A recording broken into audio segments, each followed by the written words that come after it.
8:15 হৈছে গাড়ী ষ্টাৰ্ট কৰিছোঁ পাঠশালা যাম এতিয়া তো আজি দিনটো বহুত কিবা কিবি প্ৰগ্ৰাম আছে চাই থাকিব বাৰু লগ পাম এয়া সৰাইঘাটৰ নতুন দলঙৰ ওপৰে আমাৰ চকা চলিবলৈ আৰম্ভ কৰিছে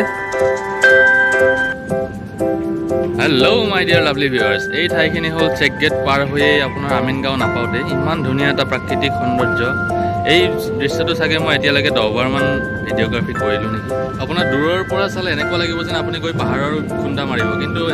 ৰোড ইঞ্জিনিয়াৰবিলাকে ৰাস্তাটো এনেকুৱা ধুনীয়াকৈ বনাইছে যে আপুনি গমেই নাপাব যে এইটো ষ্ট্ৰেট লাইনত গৈ আছে নে টাৰ্ণিঙত গৈ আছে অলমষ্ট 10 ডিগ্ৰী এংগল কৰি এই ৰাস্তাটো বনাইছে আৰু গাড়ী চলাই এক অন্য সুন্দৰ যাত্ৰা লাগে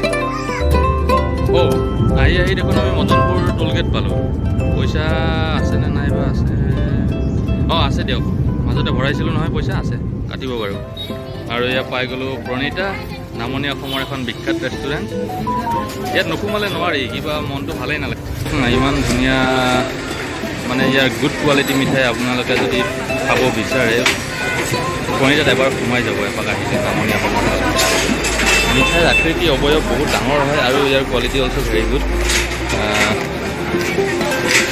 আজি একো খোৱা নহ'ল বাৰু তো প্ৰণীতাত কিবা কিবি অলপ বজাৰ কৰি ল'লোঁ মিঠাই চিঠাই লৈ ল'লোঁ অকণমান আলহী ঘৰত যোৱা কথা বহুত গৰম পৰিছে আজি ব'লক ষ্টাৰ্ট কৰোঁ যাওঁ আৰু মিঠাই হৈ গ'ল ন ৰেডি এই নদীৰ পাৰতে অৱস্থিত এইটো সুন্দৰ মন্দিৰ এটা আৰু মই মন্দিৰৰ ভিতৰলৈ সোমাই গৈছোঁ খুব ধুনীয়া ভিউ এটা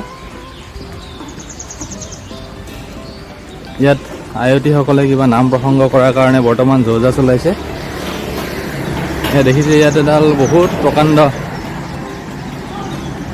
বহু বছৰীয়া গছ হ'ব চাগে এইডাল বহুদিন আগৰ পৰা ইয়াত পূজা অৰ্চনা কৰে মানুহে ইয়াত দেখিছে কিমান ধুনীয়াকৈ তাত গামোচাবিলাক বান্ধি থৈ দিয়া হৈছে কিবা মহত্ব হয়তো আছে এই গছডালৰ চ' লোকবিশ্বাস মতে তেওঁলোকে তেওঁলোকৰ পৰম্পৰাগত কামবিলাক ইয়াতে সমাধা কৰে গছডালৰ ওচৰতে প্ৰসাদ দিয়াৰ ব্যৱস্থা কৰিছে আয়তীসকলে আৰু তাত এইটো গৃহটোত বহু মানুহ বহি আছে খুব ধুনীয়া লাগিছে পৰিৱেশখিনি চাওক পিছত গম পালোঁ জেগাখিনিৰ নাম গহীনপাৰা আৰু এই মন্দিৰটো হৈছে দলগোসাঁইৰ থান আৰু মেইনলি কৃষ্ণৰ উপাসনা কৰা এটা প্ৰাকৃতিক আৰু এই মন্দিৰটোত অকল পুৰুষেহে গামোচা বান্ধিব পাৰে ল'ৰা বা পুৰুষ now we are almost reaching Kordoiguri we are coming from Pathsala to Kordoiguri wow so' beautiful place and beautiful views very nice এয়া এণ্ট্ৰেঞ্চতে দুডাল কৰ্দৈ গছ আছে আপোনালোকে দেখিছেনে এই দুডাল কৰ্দৈ গছ হা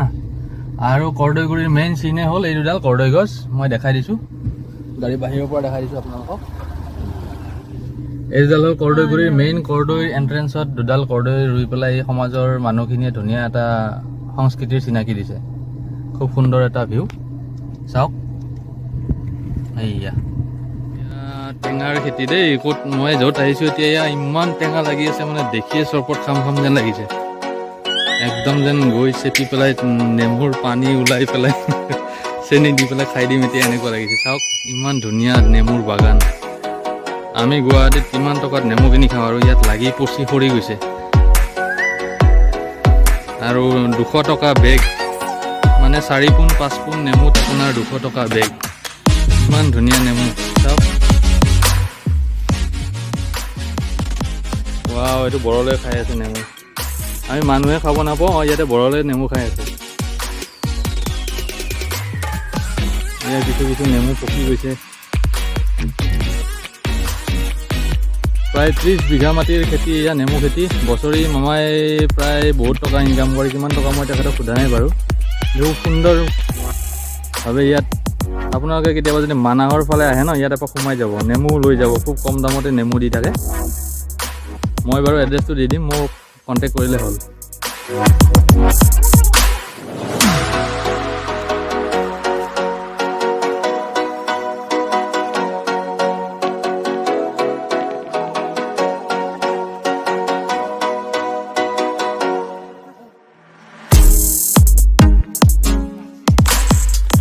এইটো হ'ল বেলেগ এটা প্ৰজাতিৰ নেমু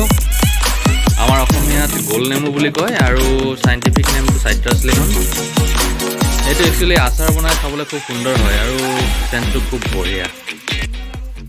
একে লাগি পেলাই ইমান প্ৰডাকশ্যন কৰিছে মই বছৰি আহো ইয়াতে আজিও আহিছোঁ আমাৰ বস্তিখন নাচা ভাল লাগিল বহুত দিনৰ মূৰত লগ পালোঁ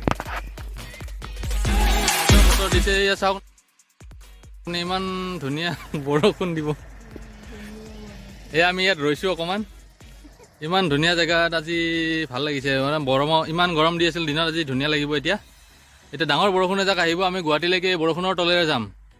আৰু এইখিনি জেগা সঁচাকৈ খুব ধুনীয়া লাগে মই আহিলে ইয়াত ৰওঁ ধুনীয়া লাগে আৰু একচুৱেলি আমি কঁঠাল এটা পাহৰি আহিলোঁ দেখুৱাম বাৰু আপোনালোকক আৰু এয়া আমি আহি পাই গ'লোঁ ঐতিহাসিক সৰাইঘাট ব্ৰিজ যিখনত এটা সময়তে তলেৰে ৰেলগাড়ী চলে ওপৰে ঘোঁৰা গাড়ী চলে আমাৰ গাড়ী চলে আৰু 1962 চনতে নেহেৰুদেৱে এইখন উদ্বোধন কৰিছিলে নহ'লে চাগে আজি আমি বৈঠা মাৰি থাকিব লাগিল আমাৰ পাপন দাই যে গায় বৈঠা মাৰো বাদ দিয়ক অকণমান ধেমালি কৰিলোঁ যিয়ে নহওক এইখনৰ সুবিধা আজি আমি আমাৰ প্ৰজন্মই খুব ধুনীয়াকৈ ভোগ কৰি আছোঁ নিজৰ গন্তব্যস্থল পাই কঁঠালৰ হাঁহি চাওকচোন বাৰু আজিলৈ এৰিছোঁ ধন্যবাদ